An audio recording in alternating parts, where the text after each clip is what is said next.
Belakangan ramai soal pilotnya pabrik seperti PT Sritex dan pabrik lainnya yang berimbas pada PHK karyawan. Di samping soal pilot, ada persoalan lain yang melilit dan menggerogoti industri sejak lama, yaitu premanisme. Premanisme diduga melibatkan ormas hingga aparat.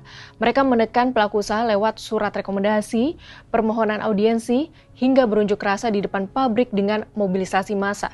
Tim investigasi Kompas menemukan fakta ini di dalam maupun di luar kawasan industri di Jawa Barat dan Banten selama Januari hingga Februari 2025. Awal Februari lalu, LA, seorang manajer perusahaan asing di Karawang, Jawa Barat, mengeluarkan setumpuk surat dari Ormas. Isinya permintaan audiensi, informasi unjuk rasa, hingga permintaan mengelola limbah perusahaan berupa potongan besi yang bernilai ekonomi tinggi.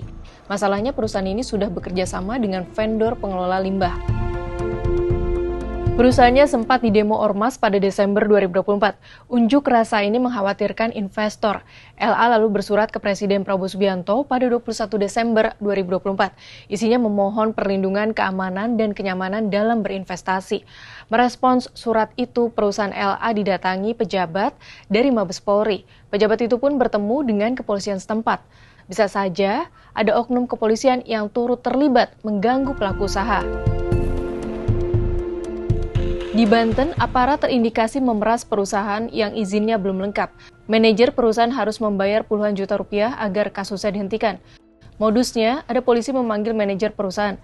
Saat menghadap penyidik, si manajer diminta membawa semua dokumen perizinan. Saat ditemukan izin yang tak lengkap, aparat lantas meminta uang jika ingin kasusnya dihentikan. Tim investigasi Kompas menemukan bukti surat berkop Direktorat Reserse Kriminal Khusus Polda Banten. Ketika dikonfirmasi terkait dugaan keterlibatan aparat dalam premanisme di sektor industri, Direktur Ekonomi Badan Intelijen dan Keamanan Polri Brigadir Jenderal Ratno Kuncoro pada Jumat 21 Februari 2025 menyebut, ia tidak ingin menduga-duga. Bila ada aduan, pihaknya akan memeriksa langsung situasi real di lapangan untuk mendapatkan fakta. Di kasus lain, Kepala Desa Sukaresmi Cikarang Selatan, Bekasi, Jawa Barat, Nunung Maimunah, membuat surat rekomendasi pengangkutan dan pengelolaan limbah per 25 Oktober 2024. Surat itu berisi permintaan agar sebuah perusahaan menyerahkan limbahnya untuk dikelola perusahaan pengelola limbah dengan inisial PT AA. Surat rekomendasi Kepala Desa sebetulnya tidak ada dalam tata kelola limbah industri, namun rekomendasi itu dibutuhkan agar perwakilan warga setempat tak mengganggu perusahaan. Surat rekomendasi itu juga ada harganya. Terindikasi vendor limbah yang ingin mendapatkan rekomendasi dari desa mesti membayarkan sejumlah uang kepada Kepala Desa. Dikonfirmasi terkait surat rekomendasi ini, Kepala Desa Sukaresmi Nunung Maimunah meminta agar Kompas langsung menanyakan ke PT AA terkait surat itu.